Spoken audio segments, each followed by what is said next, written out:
timore ka bende jaod bura ma Kuria East Kitayama Marwa odok ne jatend migawo mar omenda John Mbadi ewi dhok ma yande ne owacho ewi chenro mar siro som jopuonjre maonge chudo e skunde mag primar kata sekondar mag sirikal, ka owacho ni Mbadi ne owacho gima adieri mokalo.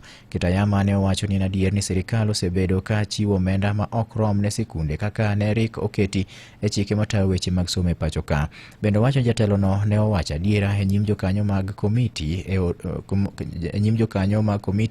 mochung' ne weche mag somo e od bura mamalo, ka bende owacho ni kama onego bed ni wache weche ma kamago mondo mi koro jokanyo mag komiti no ne okang' magikawo. Jatelo no wacho ni sirikal ne osebedo mana kawo omenda maromo Sh15,000 kende kuom nyathi ka nyathi e sikunde mag sirikal kar mondo mi gior omenda maromo Sh22,000 ma bende ne osekadhi e kinde mokalo chien. Mheshimiwa John Mbadi alisema vizuri na alisema tena katika sehemu ambayo inafaa kusemwa.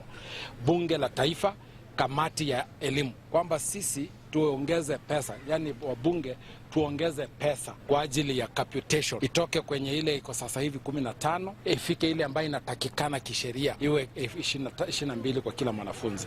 Na kwa kusema pale hivyo alisaidia nchi na alisaidia Mheshimiwa Rais.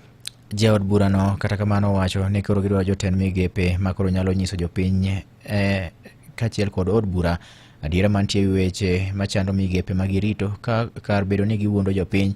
Tadieri makende en ni koro onge gimora mora matimore yo makare.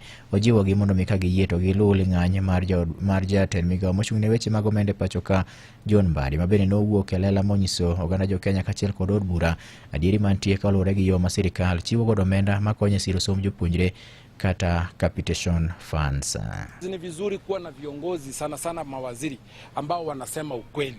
Sio wale wanamhadaa rais alafu baadaye kunakuwa na madeni kwenye mashule kwa sababu pesa hiyo isipofika, then kunakuwa na debts nyingi, madeni mengi kwenye mashule. Walimu wanakosa kukaa shule, wanatoroka shule kwa sababu wanadaiwa na wadeni wao.